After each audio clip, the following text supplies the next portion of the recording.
아멘. 네, 욥기 강의 24번째 제목은 영광의 십자가 고통이란 제목입니다. 욥기 10장 13절에서 22절까지 말씀 보겠습니다.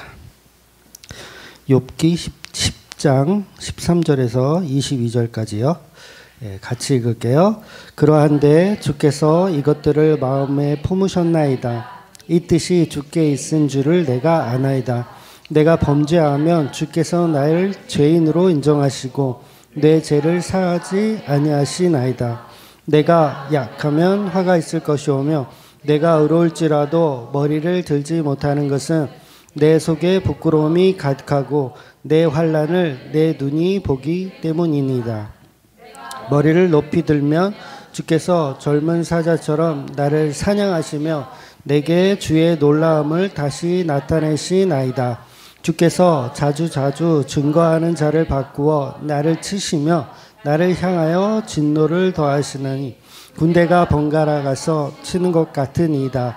주께서 나를 태에서 나오게 하셨음은 어찌함이니까. 그렇지 아니하셨더라면 내가 기운이 끊어져 아무 눈에도 보이지 아니하였을 것이라.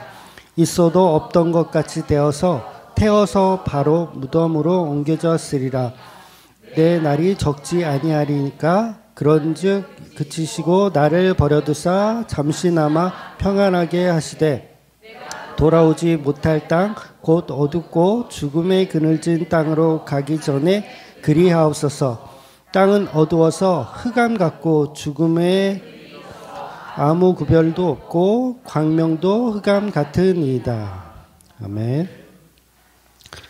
네, 사람에게는 죄라는 것이 있죠. 그러면 그 죄라는 것이 있을 때 이제 죄인이라고 판단되면 이제 잡아들여요. 형사 이거 얘기하는 거예요. 잡아들이면 이제 구속을 하죠. 이제 도망갈 우려가 있다. 그러면 구속해서 수사를 합니다. 그런데 이 죄인이 자기는 죄가 없다라고 하면, 그렇게 주장을 하면 사실상 재판이 끝날 때까지는 죄인이라고 취급을 해서는 사실 안 돼요. 재판이 완전히 끝나야 이 사람 죄인이다 이렇게 되는 거죠. 그러니까 하나님도 무조건 죄인된 인간에게 무조건 벌을 주시는 게 아니라, 그래서 심판의 개념이라는 게 있어요. 하나님도 그냥 무조건 지옥에 쳐놓는 게 아니라 심판이라는 개념을 통해서 이렇게 징벌을 하시는 거죠. 그러니까 본문에서 하고 싶은 욥의 주장이 뭐냐면, 하나님이 나를 이렇게 괴롭히실 작정이라면 그것이 무엇 때문인지를 정확하게 재판을 해달라는 거예요. 네, 일리가 있죠. 네, 무엇 때문인지, 지금 자기가 벌을 받고 있는데 이 벌이 정당하다면 재판을 열어달라는 거죠. 재판을 열어서 그걸 이야기해 달라는 거예요. 나의 죄를. 그런데 하나님은 재판도 없이 늘 나를 해치실 생각만을 품고 계시는 분 같다, 이런 거죠. 그러니까 하나님이 어찌 공의와 정의를 다 무시하시고 나를 괴롭게 하고 계시냐. 그래서 지금 오늘 주장은 이제 욥이 계속 하나님께 이제 악다구니를 하는 내용이 계속 이어지는 본문이에요. 그래서 14절을 보면 주께서는 내가 죄를 짓나 안 짓나 이렇게 지켜보시다가 내가 죄를 짓기라도 하면 용서하지 않으실 작정을 미리 하고 계신다는 거예요. 너 어디 한번 두고 보자 라는 식으로 보신다는 거죠. 15절은 내가 죄를 짓기만 하면 하나님은 얼씨구나 하면서 가차없이 내게 고통을 주시고, 그렇다고 내가 옳은 일을 할 때에도 주께서는 그 옳은 일을 하는 걸 믿어주지 않으신다는 거야.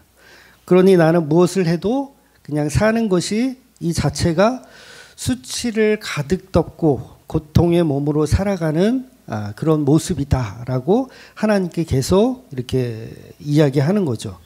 이것은 이미 정해진 운명과도 같습니다. 하나님, 아무리 선한 일을 하고 하나님 마음에 드는 행동을 하더라도 16절 말씀은 하나님은 사나운 사자처럼 나를 덮치시고 기적을 일으키시면서까지 내게 상처를 주려고 부단히 노력하신다는 거예요. 그러니까 욥의 말이 얼마나 처절합니까? 그죠? 하나님 나를 이렇게 괴롭히신대요. 어떻게? 그냥 아예 작정을 하고 괴롭히고 계시다는 거예요. 그러니까 처음부터 나를 괴롭히시려고 나를 창조하셨군요. 이거예요. 나를 괴롭히시려고 창조하셨군요. 하나님은 그 괴롭힘을 즐기고 계시군요. 이거는 뭐 아주 고약한 일진들도 이런 짓은 안 하는데 일진들도 애들을 괴롭히는 것을 목적으로 해서 그걸 즐기진 않거든요. 근데 하나님은 그렇다는 거예요. 지금 욥은 원망하는 수준이 아니라 하나님은 원망하는 수준이 아니라 완전히 절망하고 있어요. 완전히 절망. 즉 소망을 잃었습니다. 그래서 모든 문제의 근원이 자기가 태어나지 않는 것이 나에게는 좋을 뻔하였다라는 생각을 하는 거예요. 차라리 내가 태어나지 않는 게, 창조되지 않는 게 나을 뻔했다. 그래서 이 말이요, 여러분 많이 들어보셨잖아요. 우리 마가복음을 오전에 하고 있지만 마가복음에서 나왔던 대사예요. 그러니까 예수님이 가룟 유다를 향해서 마가복음 14장 21절에 보면 이렇게 말씀하고 있거든요. 인자는 자기에 대하여 기록된 대로 가거니와 인자를 파는 그 사람에게는 화가 있으리로다. 그 사람은 차라리 나지 아니하였더라면 자기에게 좋을 뻔하였느니라 하시니라. 이게 예수님이 가룟 유다를 향해서 하셨던 말씀인데 지금 욥이 하나님을 향해서 이 말씀을 동일하게 하고 있다는 거예요. 그러니까 하나님 왜 저를 가룟 유다 취급하세요? 이거죠. 하나님 왜 욥인 나를 하나님 가룟 유다 취급하세요? 아니 제가 언제 하나님을 뭐 팔아먹은 적이 있어요? 아니 예수님을 팔아먹거나 뭐 그렇게 팔아먹은 적도 없는데 왜 내가 가룟 유다와 같은 그런 지적질을 받아야 되고 가룟 유다와 같은 고통을 내가 왜 겪어야 하느냐? 그러면 하나님은 내가 가룟 유다처럼 이렇게 목매달고 죽는 거를 그러면 원하시는 거냐? 네. 그렇게 지금 악다구니를 쓰고 있는 거예요. 이건 절망도 이런 절망이 없죠. 그런데요, 복음의 원리가 사실은 그래요. 복음의 원리가 그런데 가룟 유다가 당하는 그 고통 똑같지 않아요? 지금 욥이 당하는 고통이나 가룟 유다가 받고 있는 고통이나 똑같아요. 근데 그 고통을 우리가 당하는 것이 당연한 거라는 거예요. 우리 인간들이 당해야 하는 고통, 당연한 거. 우리의 삶이 다 유다의 삶이에요. 저와 여러분이 태어나지 않았으면 좋을 뻔했어요. 이게 우리의 삶이라고요. 이거를 인식하는 거예요, 우리가. 이게 죄에 대하여예요. 내가 차라리 나지 않았으면 죄도 안 짓고 차라리 나한테 좋을 뻔했다. 이거. 그래서 유기된 백성이나 지옥 가는 자들이 전부 예수님을 대적하는 이유가 뭐냐면 이 은혜를 몰라서 그래요. 나를 왜 태어나게 했으면 좀 해줘야 될 거 아니에요. 다 이거예요. 근데 진짜 죄가 무엇인지를 하면 차라리 나는 나지 않는 것이 나에게 좋을 뻔하였구나라는 고백이 나온다는 거죠. 그러니까 가룟 유다의 이 고백은 사실 예수님이 한 거잖아요. 그렇죠? 가룟 유다가 했어야 돼요. 죄에 대해 철저히 아는 거죠. 근데 가룟 유다가 한 게 아니라 예수님이 해주신 말씀이에요. 그러니까 가룟 유다가 만약에 이 메시지를 들었다면 그렇군요, 예수님. 저는 차라리 나지 않는 게 저한테 좋을 뻔했군요. 저는 태어난 것 자체가 죄 덩어리군요 라고 죄에 대하여 아는데 가룟 유다의 고백이 아니에요. 죄송하지만 이건. 누구의 고백이냐면 예수님의 고백이었다는 거예요. 그러니까 욥이 하는 이 고백은 사실 누구의 고백이에요? 예수님의 고백을 욥이 하고 있는 거예요. 인간의 모든 죄성을 이야기하는 그 고백을 본문에서 욥이 하고 있다는 거죠. 그래서 이 당시는 당대 최고의 의인이라고 하는 욥이 아니 이런 말도 안 되는 고백을 할까? 나는 태어나지 않는 게 저한테 좋을 뻔했습니다. 결과적으로 이건 무엇을 얘기하는 거냐면 그 저주받아 죽어 마땅한 십자가 이야기를 하고 있는 거예요. 그러니까 욥의 입술을 통해서 그리고 가룟 유다를 행동을 통한 예수님의 말씀이 바로 우리 인간들이 겪어야 할 저주의 고통 십자가에 관한 이야기라는 거죠. 그래서 십자가는 양면성을 늘 가지고 있는 거예요. 양면성. 구원이라고 하는 한없는 은혜의 도구를 갖고 있지만 또 한쪽으로는 죄의 저주를 하나씩 감당해야 되는 지옥을 말하고 있는 거예요. 그러니까 오전에 제가 시작할 때 멘트할 때 그런 말씀 드렸잖아요. 십자가 안에는 죄와 의가 있다. 하나만 주장하면 된다 안 된다? 안 돼요. 만약에 죄에 대해서만 주장하면 그 사람은 어떻게 되냐면 염세주의자가 돼요. 세상은 다 죄인이고 다 개쓰레기들이니까 다 뒤지자. 염세주의자. 이렇게 돼요. 근데 또 죄를 강조하는 게 아니라 의를 강조해.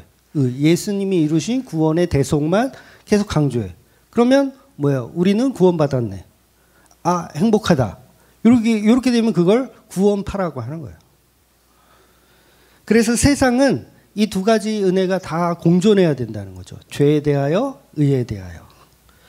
그래서 세상 사람들은 딱 두 가지 분류로 나누어지는 거예요. 십자가 때문에 지옥 가는 사람들이 있고 십자가 때문에 천국 가는 사람들이 있는 거예요. 두 가지.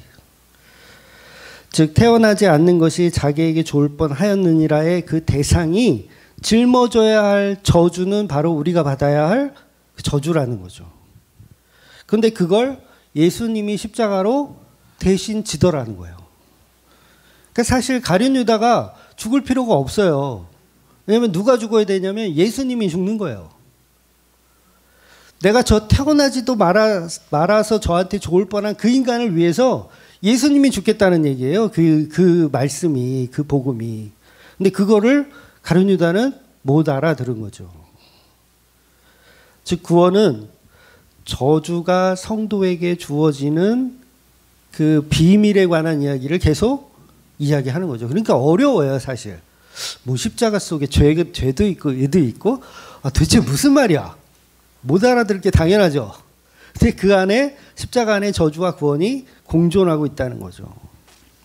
그래서 십자가에 죽는 예수를 본다면 성도들의 태도는 어떠해야 하냐면 예수님이 이 땅에 오시지 않았다면 예수님은 자신에게 더 좋을 뻔하였겠다 이거예요. 예수님이 이 땅에 오시지 않았다면 이 땅에 괜히 오셔가지고 뭐 하셔요? 십자가 지시잖아요. 그냥 차라리 안 오시는 게 예수님한테는 더 좋은 거예요. 그게 영광이에요. 그런데 그거를 버리고 이 땅에 오셔서 구원하시더라는 거죠. 그래서 죄와 의를 십자가에서 예수님이 다 이루시는 거예요. 그래서 다 이루었다라고 말씀하시는 거죠.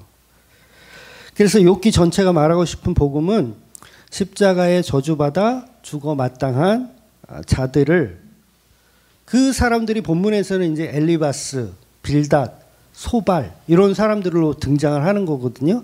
이런 사람들을 위해서 예수님이 십자가에 매달려 죽으시더라는 거예요. 가룟 유다와 같은 존재들을 위해서 예수님이 십자가에 죽으시더라는 거죠. 그래서 십자가의 저주를 다 받아내고 죽으시니 예수님이 얼마나 원통한가. 예수님 원통하지 않겠어요? 네, 원통한가. 왜 이렇게 원통한가를 표현하는 게 바로 이 욥기서가 담은 복음이라는 거예요. 그 원통함. 예수님의 십자가의 죽으심의 원통함. 이걸 서론적으로 계속 반복하는 거예요. 이제 지금 우리 몇 장 왔죠? 10장 왔나요? 네, 10장 왔어요. 이제 앞으로 한참 더 가야 돼요. 그러니까 계속 반복적으로 이야기하는 거예요. 뭐에 대해서? 십자가의 고통이 어떠한가를 계속 반복적으로 이야기하는 겁니다. 지루해도 어쩔 수 없어요. 예, 욥기는 그렇게 예수님의 십자가 복음만을 주구장창 증거하고 있는 겁니다. 그래서 여러분 민수기에 보면 광야에서 이스라엘 백성들이 범죄를 했을 때 모세가 장대 위에 노수로 만든 무언가를 올려요. 뭐였죠? 노뱀, 뱀이었잖아요. 그 뱀을 쳐다보는 사람은 살아요. 이게 광야의 노뱀 사건이에요. 근데 저는 교회를 처음 다녔을 때 제가 고1 때부터 교회 다녔다고 했잖아요. 교회 처음 다녔을 때 이 얘기를 들었어요.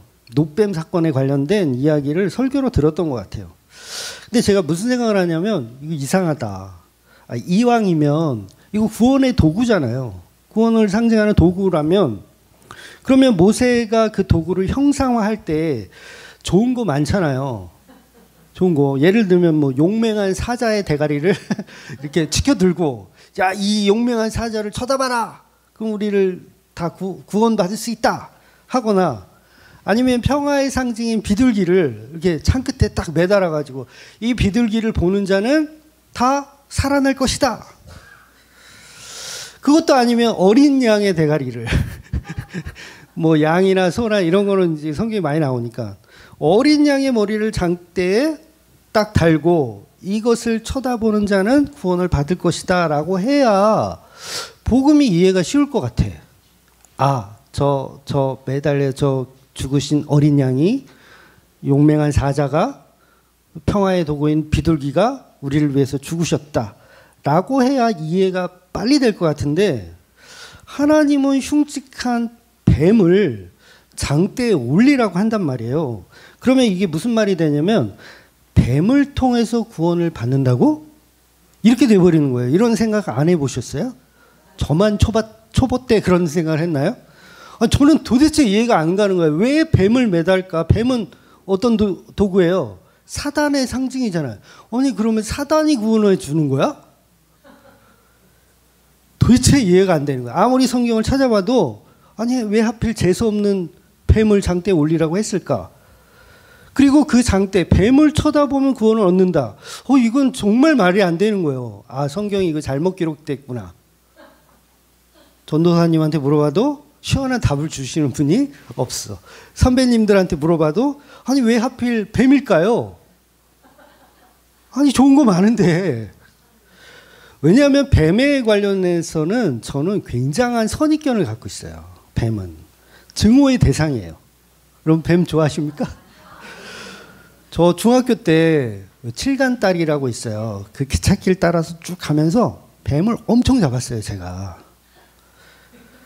그러니까 얼마나 많이 잡았냐면 뱀으로 알바를 할 정도로. 무슨 얘기냐면 뱀을 잡아가지고 옛날에 막걸리병은요 되게 커요. 그 지금 막걸리병 한 3배만한 병이에요. 그 막걸리병에다가 뱀을 가득 잡는 거예요. 가득 잡아가지고 요거를 그 영양탕 하는 집 있죠. 요새는 그런 표현 쓰나요? 무슨 하여튼 그 뱀사탕 뭐 이런 거 하는 집 있어요. 영양탕집. 그런 데다 갖다 주면 잡뱀은 한 마리당 1,000원. 그 다음에 꽃뱀이라고 있어요. 꽃뱀이라 색깔 막 빨갛게 초록 막 예쁜 뱀이 있어. 그 뱀은 3,000원. 그래서 잡뱀은 1,000원, 꽃뱀은 3,000원. 그럼 우리 한번 나가면 이제 친구들하고 한번 이렇게 투어를 한번 하면 보통 한 2, 30마리는 잡거든요. 그 2, 30마리를 잡아다가 그 영양탕 사장님을 갖다 주면 그 마리당 이렇게 1,000원, 3,000원 이렇게 해가지고 돈을 줘요, 현금을. 짭짤했겠어요? 안 짭짤했겠어요? 짭짤해. 나중에는 너무 많이 갖다 주니까 이 사장님이 가격을 낮추시더라고. 잡뱀은 500원, 꽃뱀은 2,000원 이런 식으로 가격을 낮추시더라고. 나중에는 하도 갖다 주니까 이제는 그만 가져와. 이제는 필요가 없어. 그냥 공짜로 줘도 필요가 없어. 그러시더라고요. 그래서 어떻게 해요? 많이 잡았는데 이거를 사장님도 안 받으신다고 하니 그래서 이거를 가지고 동네 뒷산에 가서 풀어놓고 작대기로 때려 죽이는 거예요. 작대기로 때려 죽이는 거예요. 왜? 재밌으니까. 재밌으니까 그냥 이거 사업성이 떨어진 뱀들은 이제 의미가 없어. 왜냐하면 뱀은 물잖아요. 물면 큰일 나요. 이 꽃뱀 같은 경우는요 독이 있어요. 실제로. 그래서 실제로 물리면 병원 가야 돼요. 병원 가서 빨리 치료를 받아야 돼요. 그만큼 뱀은 뭐예요? 존재하면 악한 거. 그러니까 그냥 산에다 풀어줘도 되는데 풀어주는 게 오히려 악하다고 생각한 거예요. 그 어린아이들의 개념은. 왜냐하면 요거를 잡아서 다 죽여야 다른 사람들을 물지 않으니까 제 생각이 이상한가요? 그러니까 잡아서 죽이는 게 정의로운 거예요. 그 당시는 그랬어요. 그래서 애들을 다 풀어주는 게 아니라 어떻게 해요? 다 잡아서 작대기로 대가리를 다 뽀개서 죽여요. 그때는 그게 정의로운 줄 알았어. 물론 지금은 동물을 사랑합니다. 지금 그러시면 안 돼요. 큰일 나요. 경찰서에 잡혀갑니다. 지금은 뱀이 있어도 사랑합니다. 풀어줍니다. 여러분 제가 개구리를 기찻길에다 이렇게 진열해서 죽였다는 얘기를 하니까 충격받으신 분들이 좀 있더라고요. 그래서 피드백이 진짜 왔어요. 어떻게 그럴 수가 있냐고 막 이렇게 화를 내시는 분도 있더라고요. 근데 그 당시 시골은요 친구들이 다 그러고 놀았어요. 그러니까 저가 혼자 그랬다는 게 아니라 저는 동물을 사랑합니다. 저 돌을 던져서 막 개구리를 맞추거나 그런 스타일의 애는 아니에요. 근데 친구들하고 놀다 보면 이제 개구리를 잡고 놀잖아요. 개구리 낚시도 하는 거 아세요? 개구리 낚시도 했어요. 막 까마죽으로 하기도 하고 그 개구리 뒷다리를 이렇게 껍질을 벗겨가지고 그걸 미끼로 하면 잘 물어요. 예, 그 낚시도 하고 그랬어요. 그리고 우리 어릴 때는 진짜 개구리도요 이렇게 구워서 이렇게 뒷다리 이렇게 쭉 찢어가지고 이렇게 먹고 그랬어요. 그러니까 그게 막 그렇게 제가 막 흉악한 게 아니야.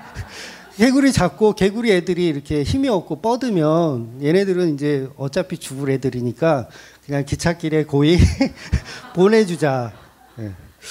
포장을 하려고 하는데 그러니까 뱀에 대한 선입견이 있었던 거죠. 이건 악한 거다. 그런데 민수기에서 이 놋뱀을 쳐다보면 구원을 받는다. 사단을 쳐다보면 구원을 받는다라는 이 말이 도저히 이해가 안 되는 거예요. 뱀은 성경에서도 사탄과 마귀를 상징하는데 왜 그 뱀을 쳐다봤을 때 이스라엘이 구원을 받을까? 그러니까 복음의 원리를 모르니까 그게 이해가 안 가더라는 거죠. 그런데 나중에 복음의 원리를 알고 나니까 아, 예수님이 바로 죽어 마땅한 그 뱀의 모습으로 죽으셨구나예요. 예수님은 하나님의 아들인데 그 하나님의 아들이 뱀의 모습을 뒤집어 쓰고 십자가에 매달려 죽으시더라는 거죠. 그러니까 장대에 매달린 그분이 누구였던 거예요? 예수님이었던 거예요. 그러니까 우리가 보기에는 놋뱀처럼 보여. 저주받아 마땅한 그런 더럽고 때려 죽여야 할 뱀으로 보이는데 그 뱀이 사실은 껍데기는 뱀인데 그 속은 바로 예수 그리스도였다는 거죠. 그래서 이 복음을 알고 나니까 민수기는 진짜구나. 그동안은 가짜야 이거 잘못 썼어 라고 생각했는데 오히려 이 민수기가 진짜 복음을 말하는 책이었던 거죠. 사람들이 알아보지 못하는 아주 비밀스러운 이야기. 결국은 뱀의 누명을 쓰고 계신 예수님의 마음이 바로 그 십자가에 달렸다라는 거예요. 그러니까 그 십자가에 달린 예수님의 누명 쓴 그 마음과 오늘 본문에 욥이 경험하고 있는 그 마음이 같은 마음이라는 거예요. 나는 저주받는 존재고 태어나지 말았어야 할 존재이다. 그러나 네 속에 누가 있다? 예수 그리스도가 있다라는 걸 우리에게 말씀해 주시는 거죠. 그래서 욥기는 나의 신앙 고백을 연단하고 고백하라는 책이 아니에요. 그러니까 예수님이 억울하게 뱀의 모습을 하시고 고통받아 죽으시는 그 예수님을 드러내고 있는 책이 바로 욥기라는 거죠. 근데 욥을 통해서 예수님을 보는 게 아니라 그러니까 욥을 통해서 뭘 봐야 돼요? 놋뱀으로 죽으신 예수님을 봐야 되는 거예요. 와, 이렇게 억울하게 죽으셨구나. 이렇게 억울하게 고초를 당하고 계시는구나. 욥 속의 그리스도를 봐야 되는데 전부 우리는 욥의 인내를 보고 욥이 한 훌륭한 어떤 그런 결단을 보고 이런 걸 보더라는 거예요. 그런 내용이 사실 있지도 않은데도 불구하고.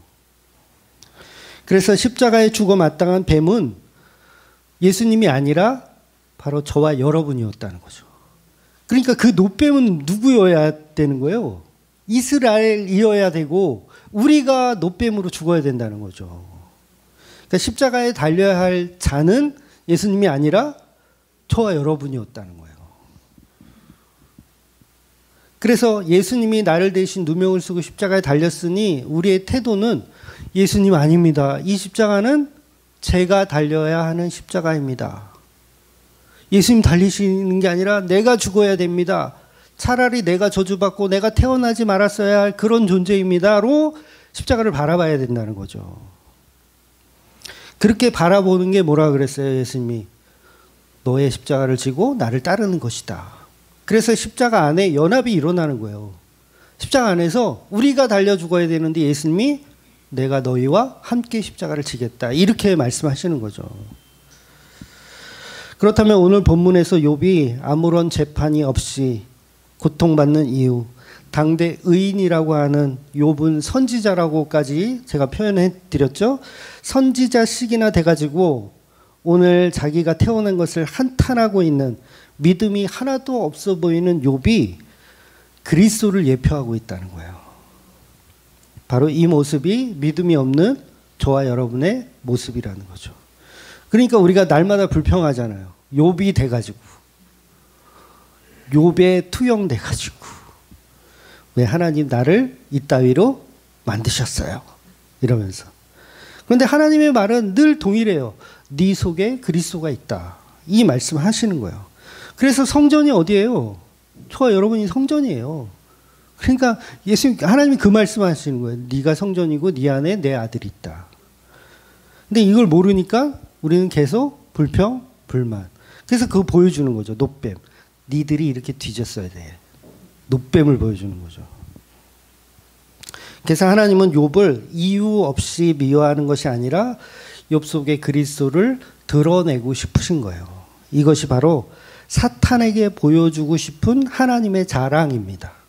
하나님 이걸 자랑하고 싶은 거예요. 사탄아 보아라. 이 욥 속에 그리스도가 있잖니? 이걸 보여주고 싶은 거예요. 그래서 성부, 성자, 성령 하나님은 서로가 서로를 자랑하고 계세요. 희한하죠? 하나님의 영역이에요. 서로가 서로를 칭찬하며 서로가 서로를 자랑하며 서로가 서로를 찬양하고 있는 거예요. 거기에 우리가 그 영광 가운데 피조물이 참여되는 거죠. 이해가 되시죠? 너무 쉽죠? 그러니까 교회가 삼위일체 하나님의 영광 가운데 참여가 되는 거예요. 그래서 우리도 욥을 통해서 하나님께 영광을 돌릴 수가 있는 거죠. 왜냐하면 그게 그리스도의 형상이니까, 욥이. 그래서 이 욥기서는 성부 하나님, 성자 하나님, 성령 하나님이 서로가 서로를 찬양하고 있는 이야기라는 거예요. 그래서 찬양하는 시예요. 찬양하는 시. 그래서 이 책이 전부 저주를 말하는 것 같지만 사실은 전부 예수님의 공로, 예수님의 십자가 공로를 찬양하고 있는 거예요. 아주 비밀스럽게. 겉보기에는 저주받은 책이며 더럽고 추한 이야기들만 가득한데 이게 그게 아니라 하나님이 예수님과 이루시는 그 복음에 관한 이야기를 계속 설명하는 거죠. 그래서 욥은 뭐예요? 하나님의 도구로 그리스도의 형상으로 사용이 되어지고 있는 거예요. 그러니까 욥은 사실 복을 받은 사람이에요. 엄청난 복을. 겉으로는 아닌데, 겉으로는 뭐 아니죠. 뭐 종들 다 죽고 재산 망하고 자식 다 죽고 겉으로는 아닌데 그 속에 그리스도를 드러내고 있기 때문에 하나님 손에 사실은 붙들려 있는 거죠. 우리가 오늘 찬양했잖아요. 주의 손이 붙드시네. 찬양할 때는 아무 생각 없어. 그냥 신곡인 것보다 신곡 좋아. 그 두 번째 곡 기억나세요? 나의 형질이 이루어지기 전부터 하나님이 우리를 알고 계신다는 거예요. 너무 멋진 말 아니에요? 우리가 형질, 어떤 태어나기도 전부터 하나님이 계획하시고 이끌고 계시다는 거예요. 그러니까 욥의 삶은 철저하게 하나님의 계획 속에 있는 거예요. 그럼 두려울 게 뭐가 있어? 안 그래요? 두려울 게 뭐가 있어? 그러니까 선지자 욥이 왜 나를 창조하셨습니까? 왜 나를 괴롭히십니까? 아무리 얘기해도 하나님은 흐뭇해. 이해가 되세요? 흐뭇해. 내가 너를 창세전부터 종말까지 다 만들어놨어. 세팅되어 있어. 걱정하지 마. 이거예요. 근데 우리는 모르니까 계속 화내고 내 인생의 불평, 불만만 늘어놓더라는 거죠. 그런데 하나님의 사랑, 그 예수님의 사랑은 이미 교회들 안에 이루어지고 있다라는 거예요. 그러니까 위대한 그 사랑이 성경을 읽을 때마다 우리는 보여줘야 돼요. 보여줘야 돼요. 그러니까 이게 보여지는 게 어렵잖아요, 우리가. 응? 그러니까 교회들이 모여서 이렇게 좀 작게나마 예수님을 드러내고 예수님의 살과 피를 나누고 그분의 위대한 사랑을 이렇게 나누는 거예요. 안 그러면 우리가 금방 세상으로 돌아가죠. 안 그렇습니까? 세상이 좋아. 그리고 하나님이 주시는 그 고난과 고통이 저주로만 느껴질 수밖에 없어요. 그런데 욥기를 읽으면서 전부 잘못된 방향으로 욥을 보고 저주받은 욥. 그러나 인내하면 다시 얻을 수 있는 욥. 이런 식으로 복음을 잘못 왜곡시키더라는 거죠. 그래서 중요한 건 하나님이 다 이유가 있다는 거예요. 여러분이 태어난 이유, 여러분이 존재하는 이유, 다 이유가 있어요. 하나님은 피조물을 이유 없이 고통 주는 분이 아니에요. 이유 없이 고통 주지 않아요. 예수님의 영광이 드러나기 위해서 고통을 주시는 거예요. 간단하죠? 그러니까 지옥을 왜 가냐? 세상 사람들이 지옥을 왜 가냐? 그것도 똑같아요. 예수님의 영광을 드러내기 위해서 지옥이 있는 거예요. 아주 간단해요. 근데 지옥 가는 자들은 그게 영광에 참여되는 것을 모르죠. 그러니까 가룟 유다인 거예요. 나 지옥 가도 마땅해요. 이게 예수 그리스도의 영광이에요. 라고 알고 지옥 가는 낮아지는 사람이 사실은 뭐예요? 높아지는 거라고 오전에 설명드렸잖아요. 내가 세리야. 난 지옥 가도 마땅한 존재예요. 하나님 앞에 얼굴도 들 수 없이 그렇게 기도하는, 자기를 낮추는, 일부러 막 이렇게 낮춰서 높아지려고 낮추는 거 말고 높아지기 위해서 낮추는 거 말고 정말 자신을 낮추는, 나는 죄인으로서이다. 지옥 가도 마땅합니다. 하나님의 얼굴을 볼 수도 없습니다. 그런 존재를 하나님은 구원을 시켜주신다는 거예요. 왜냐하면 그게 예수님의 영광이니까. 그게 예수님의 영광이에요. 지옥 가야 할 인간을 구원시키는 게 예수님의 영광이에요. 왜? 너의 죄의 저주를 내가 십자가에서 다 감당했다라는 그 영광을 선포하기 위해서. 그래서 그 영광에 우리는 어떤 모습으로든 다 참여가 되어지는 거예요. 어떤 모습으로든. 그러니까 전부 본문은 예수님이 십자가에서 당하시는 그 고통을 노래하는 겁니다. 그 고통이 아니라 사실은 영광을 노래하고 있는 거죠. 즉 십자가의 고통이 곧 영광이에요. 오늘 제목이네요. 영광의 십자가, 고통. 말을 저렇게 썼어. 고통이 곧 영광의 십자가다. 본문 21절, 22절을 보면 이게 새 번역으로 이렇게 좀 보니까 이렇게 좀 기록된 것 같아요. 어둡고 캄캄한 땅으로 내려가면 다시는 돌아오지 못합니다. 그리고 가기 전에 잠시 쉬게 해 주십시오. 이렇게 욥이 고백하는 거예요. 이 땅은 흑암처럼 캄캄하고 죽음의 그늘이 드리워져서 아무런 질서도 없고 빛이 있다 해도 흑암과 같을 뿐입니다. 완전한 어둠, 완전한 절망을 욥이 이렇게 이야기하고 있어요. 그런데 예수님이 십자가에서 완전한 흑암을 경험하시잖아요. 하나님과의 단절, 이게 저주이며 그게 어둠이에요. 그래서 예수님이 십자가에서도 엘리 엘리 라마 사박다니, 아버지여 아버지여 어찌하여 나를 버리셨나이까, 이렇게 외치는 거, 철저한 버려짐이며 철저한 어둠의 갇힘을 표현하고 있는 거예요, 예수님이. 그래서 이 어둠이라는 이 재앙이 사실은 10가지 재앙 중에 하나인 거 아시죠? 애굽의 10대 재앙 중에 하나가 이 어둠 재앙이에요. 출애굽기를 보면 10장 21절, 23절을 보면 같이 한번 읽어볼게요. 여호와께서 모세에게 이르시되 하늘을 향하여 내 손을 내밀어 애굽 땅 위에 흑암이 있게 하라. 곧 더듬을 만한 흑암이니라. 모세가 하늘을 향하여 손을 내밀매 캄캄한 흑암이 3일 동안 애굽 온 땅에 있어서 그 동안은 사람들이 서로 볼 수 없으며 자기 처소에서 일어나는 자가 없으되 온 이스라엘 자손들이 거주하는 곳에는 빛이 있었더라. 그러니까 이 흑암 재앙이 상징하는 것도 역시 십자가죠. 모든 재앙이 다 마찬가지지만 이 흑암 재앙도 예수님의 십자가의 저주를 이렇게 예언하고 있는 말씀인 거예요. 그래서 예수님이 실제로 십자가에 달렸을 때 정오라고 하는 12시, 정말 해가 중천에 있는 그 12시에 어둠이 임하잖아요. 태양이 빛을 잃고 어둠이 임해. 그리고 오후 3시가 될 때까지 계속 어둠이 계속 임해요. 그러니까 10대 재앙이 어디서 이루어지는 거예요? 십자가에서 이루어지는 거예요. 그래서 그 십자가의 어둠을 경험하고 있는 거예요. 그러니까 오늘 본문에서 말하는 욥이 경험하는 어둠, 캄캄한 어둠입니다. 앞이 보이지 않습니다. 나는 지옥을 삽니다. 이렇게 했던 이 고통이 어디의 고통이라고요? 십자가 고통을 노래하고 있는 거예요.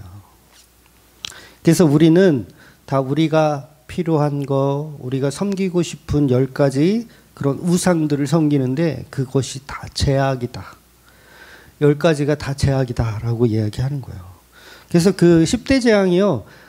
10대 재앙이 1번부터 10번까지가 다 우상 숭배와 관련된 거 아시죠? 출애굽기 때 제가 아마 설명을 했을 거예요. 정확히 기억은 안 나지만 했을 거예요. 그러니까 다 하나하나 그 당시 애굽에서 섬기던 신들, 그 신들을 조목조목 하나님이 하나씩 꺼내서 다 부시는 거예요. 그러니까 너희들은 우상 숭배다. 그러니까 십자가는 뭐예요? 우리의 죄악들이 담당되어지는 것.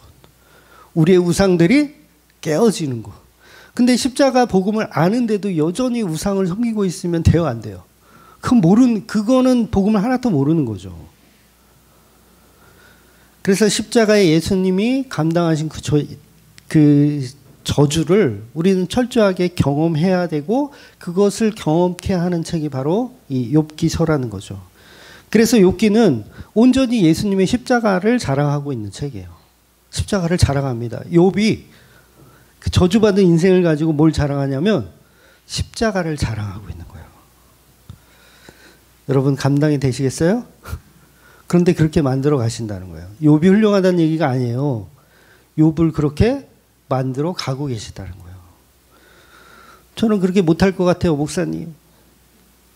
하나님이 그렇게 만들어 가실 거예요. 그러니까 놀라운 거예요. 그럼 나도 그런 불행한 일들이 다 닥쳐야 되나요? 그건 저도 모르겠어요. 근데 얼추 비슷하게는 가더라고요. 똑같이는 아니더라도 얼추 비슷하게는 다 가요. 그런데 그 일들을 통해서 누가 드러나냐면 예수님이 드러나는 거예요. 그래서 성도는 다 이와 같습니다. 욥기 이와 같습니다. 여러분이 세상을 살아가는 이유 십자가에 죽으신 예수님을 만나고 그분의 사랑을 드러내는 거예요. 그래서 그 삶이 다 찬양이어야 되고 그 삶이 다 그리스도를 나타내는 삶이어야 한다는 거죠. 그래서 피조물의 목적은 예수님이 만드신 영광에 참여하는 거예요. 여러분이 왜 태어났어요? 예수님 만드신 십자가라는 그 영광에 참여되려고 태어났어요. 아주 쉽죠.